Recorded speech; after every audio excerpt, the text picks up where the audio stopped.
नमस्कार, उत्तराखंड समाचार में आपका स्वागत है। मैं नूतन वरुण। सबसे पहले मुख्य समाचार।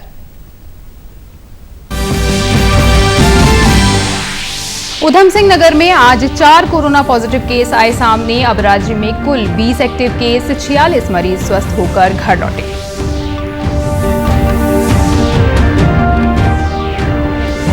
कोविड-19 के आर्थिक दुष्प्रभाव को कम करने और रोजगार देने के उद्देश्य से कृषि मंत्री सुबोध उनियाल की अध्यक्षता में हुई बैठक। वापस लौट रहे लोगों को स्वरोजगार से जोड़ने पर चर्चा। कोरोना संकट के समय में अहम भूमिका निभा रही हरिद्वार की फार्मा इंडस्ट्री। जीवन रक्षक दवाइयों समेत मास्क, सैनिटाइजर और पीपीई किट्स का तेजी से हो रहा निर्माण।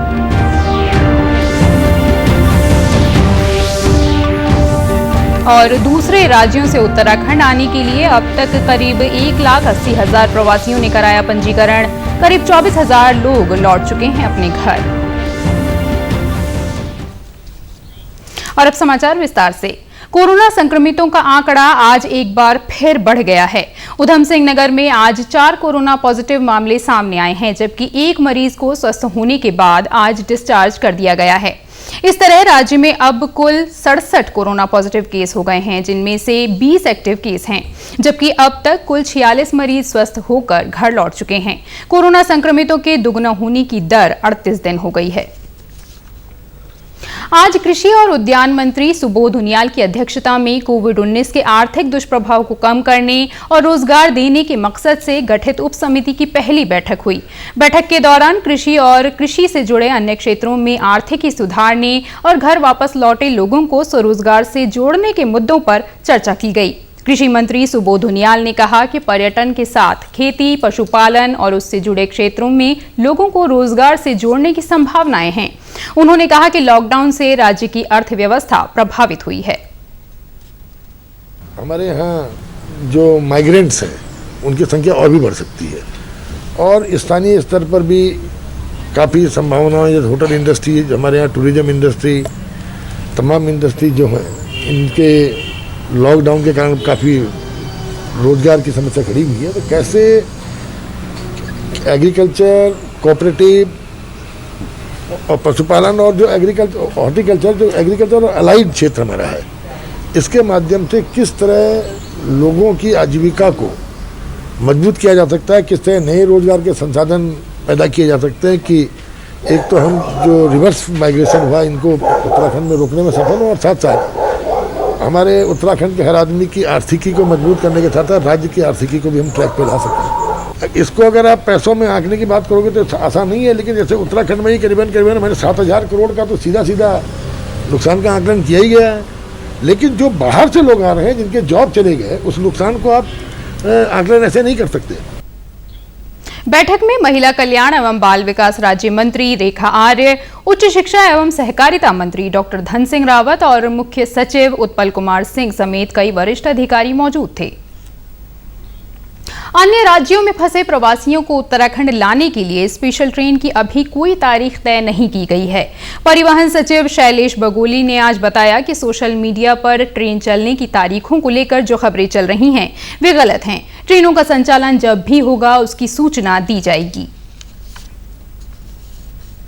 ट्रेन के बारे में अभी जो मैसेज सर्कुलेट हुआ है सोशल मीडिया में भी और मीडिया में भी आया हुआ है, जिसमें डेट लिखी हुई है कि 10 तारीख को इतनी ट्रेन चलेंगी, 11 तारीख को इतनी ट्रेन चलेंगी, वो न्यूज़ सही नहीं है।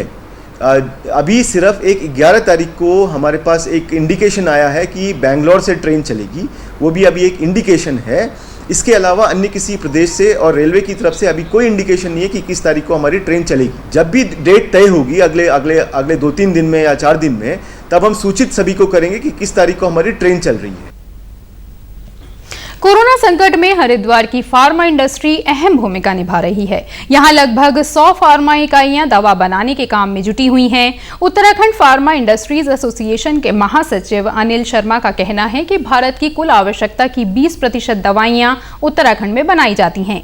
यहां पर हाइड्रोक्लोरोक्विन दवा का निर्माण भी हो रहा है। साथ ही मास्क, सैनिटाइजर और पीपीई किट्स भी बड़े पैमाने पर बनाए जा रहे हैं।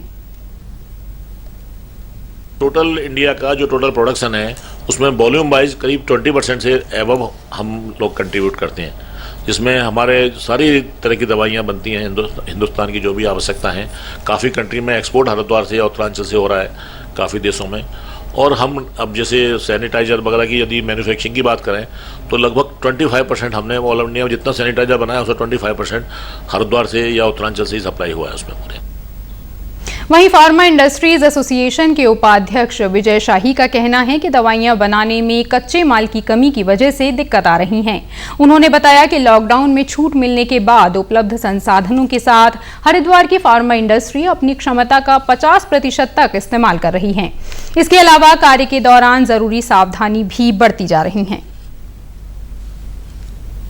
जब लॉजिस्टिक चालू हुआ है, अभी फुल फ्लेजेड चालू नहीं हुआ है, जो भी चालू हुआ है इसमें करीब करीब 50% हम लोग अपने कैपेसिटी को यूटिलाइज कर रहे हैं और बहुत सारी दवाएं बनाते हैं। हमारे यहाँ करीब करीब 200 से ऊपर लोग काम करते हैं और हम लोग सारे श्रमिकों, जो भी हमारे स्टाफ है, उनको घर से ले आते हैं, उनको रखते हैं, खाना देते हैं, उनको उनके घर छोड़ते हैं, आने के पहले पूरा सैनिटाइज करते हैं, तब अपने प्लांट में उनको काम करने की अनुमति देते हैं।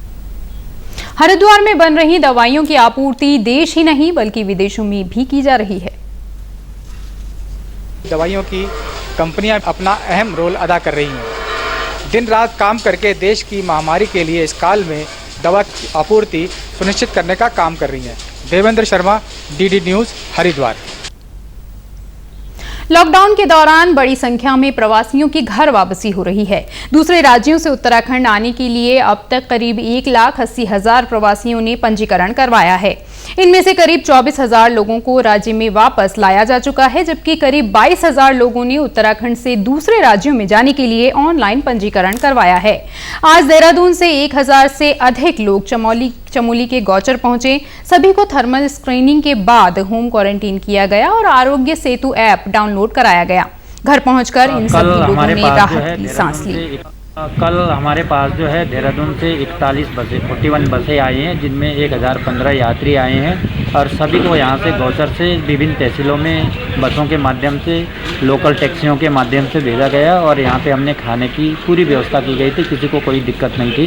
कुछ लोग जो बहुत दूरस्थ ग्राम के थे, पैदल गाँव के थे, उनको भी हमने यहाँ पर रात को रोका था और आज सुबह उनको भी भेज दिया है। मैं देहरादून में गई थी, मेरी मम्मी की तबीयत बहुत ज़्यादा ख़राब थी, वहाँ पे लॉकडाउन हो गया था।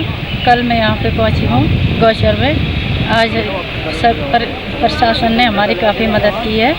आज हम घर जा रहे हैं, प्रशासन का बहुत बहुत धन्यवाद चाहते हैं। चमोली में अभी तक 2,500 से अधिक लोग घर लौट चुके हैं।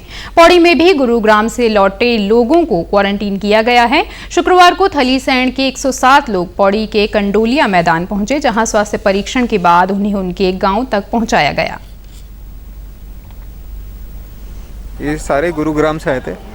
इनकी स्क्रीनिंग गुरुग्राम में हुई, उसके बाद दोबारा स्क्रीनिंग कोटद्वार में हुई। रात को इन्हें पौड़ी लाया गया।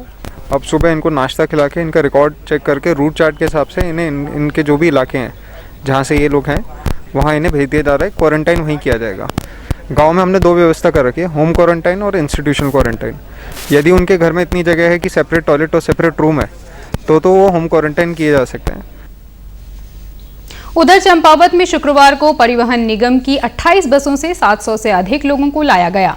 घर पहुंचे लोगों ने खुशी जताई और प्रशासन को धन्यवाद दिया। लगभग 700 से ऊपर लोग गुड़गांव से लाए गए हैं, जो 28 बसों में आए हैं, जो कि हमारे टनकपुर, बनबसा, चंपावत, लोहाघाट, पाटी, बाराकोट क्षेत्र के हैं। इन लोगों को जो है यहाँ पर इनके नाम नोट करके और इनको जो है संबंधित ग्राम पंचायतों में इनको भेजा जाएगा और इनको पूरी इनकी जो भी सुविधाएं हैं और जो इनकी मेडिकल है, ये सब हम लोग पूरी प्रक्रिया का पालन करके फिर इनको इनके गांव पंचायतों में भेजेंगे। तो ऐसा नहीं कि ऐसे ले आए, जगह जगह चेकिंग हुई, बनबसा में हुई, रात में वहीं ठहरे, उसके बाद खाने की व्यवस्था भी की थी, उसके बाद टनकपुर में हुई चेकिंग, उसके बाद चलती में भी हुई, लेकिन बहुत डिस्टेंसिंग फॉलो किया सभी लोगों ने और यहाँ भी डिस्टेंसिंग फॉलो कर रहे हैं। ये बहुत अच्छा सराहनीय प्रयास है। अन्य राज्यों से प्रवासियों के पहुंचने का सिलसिला लगातार जारी है। अपने गांव तक पहुंचकर लोग बहुत खुश हैं। कोरोना के समय में डॉक्टर, नर्स, पुलिस, पर्यावरण मित्र के साथ ही रेड क्रॉस भी जरूरतमंदों की मदद में अहम भूमिका निभा रही है।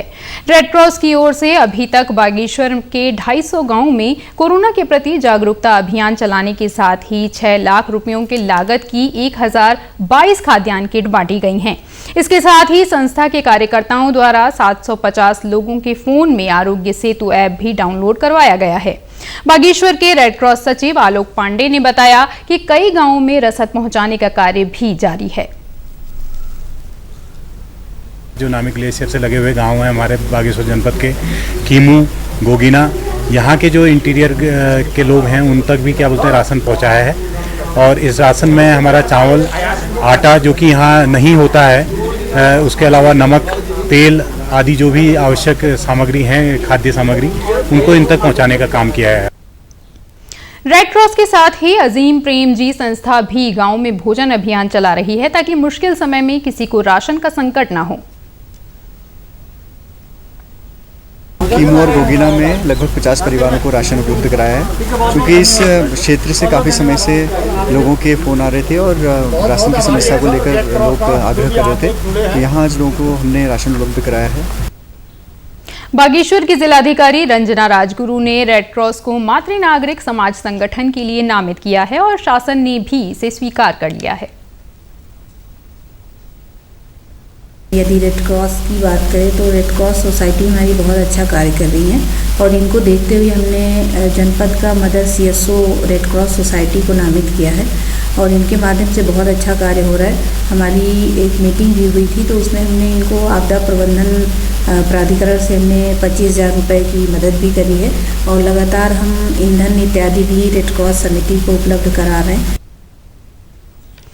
लॉकडाउन की वजह से अधिकतर लोग परेशान हैं, लेकिन कुछ ऐसे भी लोग हैं जिन्हें ये समय राहत दे रहा है। कोटद्वार के एकेश्वर ब्लॉक के मोहनलाल लंबे समय से सांस संबंधित बीमारी से पीड़ित हैं। इस समय वायु प्रदूषण कम हुआ है और हवा स्वच्छ हुई है, जिससे पिछले 1 महीने से उन्हें बहुत राहत मिली है।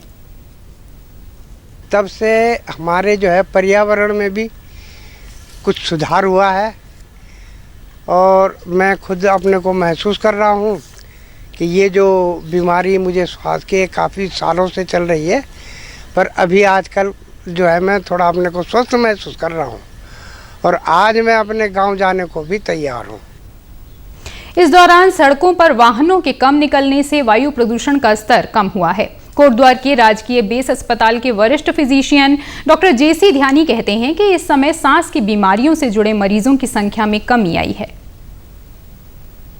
पॉल्यूशन में बहुत फर्क पड़ा है। पॉल्यूशन काफ़ी कुछ कम हो गया काफ़ी हद तक, क्योंकि लॉकडाउन से गाड़ियाँ, व्हीकल्स वगैरह बहुत कम चल रहे हैं, फैक्ट्रीज वगैरह बंद पड़ी हैं, तो ज़्यादातर पॉल्यूशन बहुत क्लियर हो गया, जिस वजह से पॉल्यूशन से रिलेटेड जितनी बीमारियाँ, सांस की बीमारी, दमा, सांस, ब्रोंकाइटिस, एलर्जिक, न्यूमोकोनियोसिस, ये जितनी बीमारियाँ ये काफ़ी कम हो गई। इसके मरीज़ कम आ रहे हैं कंपेरेटिवली एज़ कम्पेयर टू जो पहले आते थे, जिसके कारण हमने अपने व्यापार में ये महसूस किया कि जो सांस के पेशेंट्स हैं, सांस की दवाइयों का जो प्रयोग करते हैं, हमने ये महसूस किया कि उन मरीजों को इस पीरियड में काफ़ी कम तकलीफ महसूस हुई। इसके अलावा हमने यह भी ऑब्ज़र्व किया, जब हम डॉक्टर्स के प्रिस्क्रिप्शंस पर दवाई अपने मरीजों को दे रहे हैं तो हम ये महसूस कर रहे हैं कि उसमें श्वास के और खांसी की जो दवाइयाँ हैं उनकी रिकमेंडेशंस भी कम महसूस की जा रही है। लॉकडाउन से आर्थिक गतिविधियों पर अंकुश जरूर लगा है, लेकिन पर्यावरण के लिहाज से यह समय अच्छा रहा है। श्रम विभाग ने राज्य में पंजीकृत सभी मजदूरों के खाते में 1,000 रुपए की दूसरी किश्त जमा कर दी है।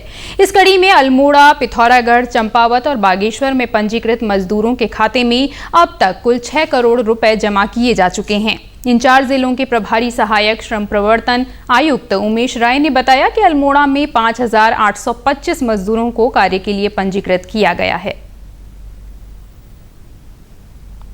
अब तक मजदूरों के खाते में हमने पहले चरण में 3 करोड़ रुपया चारों जिलों में जमा किया था। अल्मोड़ा जिले में 1 करोड़ रुपया DBT के माध्यम से दिया था। दूसरे चरण में भी 3 करोड़ रुपया दिया है। कुल मिलाकर 6 करोड़ रुपया चारों जिलों में दिया जा चुका है। अब तक अल्मोड़ा जिले में 5,679 लोगों को विभिन्न निर्माणदायी संस्थाओं और औद्योगिक प्रतिष्ठानों में उनको कार्य दिया जा चुका है, कार्य करने की अनुमति दी जा चुकी है और लगातार ये प्रक्रिया जारी है। इस समय अल्मोड़ा मेडिकल कॉलेज का निर्माण कार्य चल रहा है। यहाँ काम कर रहे मजदूर बताते हैं कि उनके खाते में 1000 रुपए पहुंच गए हैं, जिससे उन्हें बहुत राहत मिली है। यहाँ पे हमारी सोशल डिस्टेंसिंग एंड सैनिटाइजर और हर चीज़ की सुविधा दी जा रही है और सोशल डिस्टेंसिंग का हम पालन कर रहे हैं। हमारे यहाँ पे मतलब गवर्नमेंट और कंपनी की तरफ से 1000 रुपये अकाउंट में आई हुई है। दुआ में 1000 रुपया हमको लोग खाता में पड़ गया और जो कोरोना के चक्कर में हम लोग रुके पड़े 40 दिन हो गए, खाना पानी सब कुछ मिला है, सरकार दे रही है, कोई परेशानी नहीं है। सरकार की ओर से मिली मदद के साथ ही काम शुरू होने से श्रमिकों को रोजगार मिला है और भोजन की दिक्कत दूर हुई है। उत्तराखंड के समाचार में बस इतना ही। चलते चलते मुख्य समाचार एक बार फिर। उधम सिंह नगर में आज 4 कोरोना पॉजिटिव केस आए सामने। अब राज्य में कुल 20 एक्टिव केस, 46 मरीज स्वस्थ होकर घर लौटे।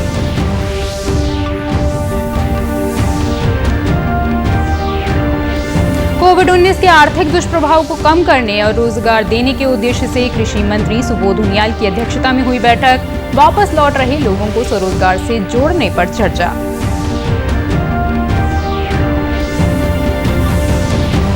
कोरोना संकट के समय में अहम भूमिका निभा रही हरिद्वार की फार्मा इंडस्ट्री। जीवन रक्षक दवाइयों समेत मास्क, सैनिटाइजर और पीपीई किट्स का तेजी से हो रहा निर्माण।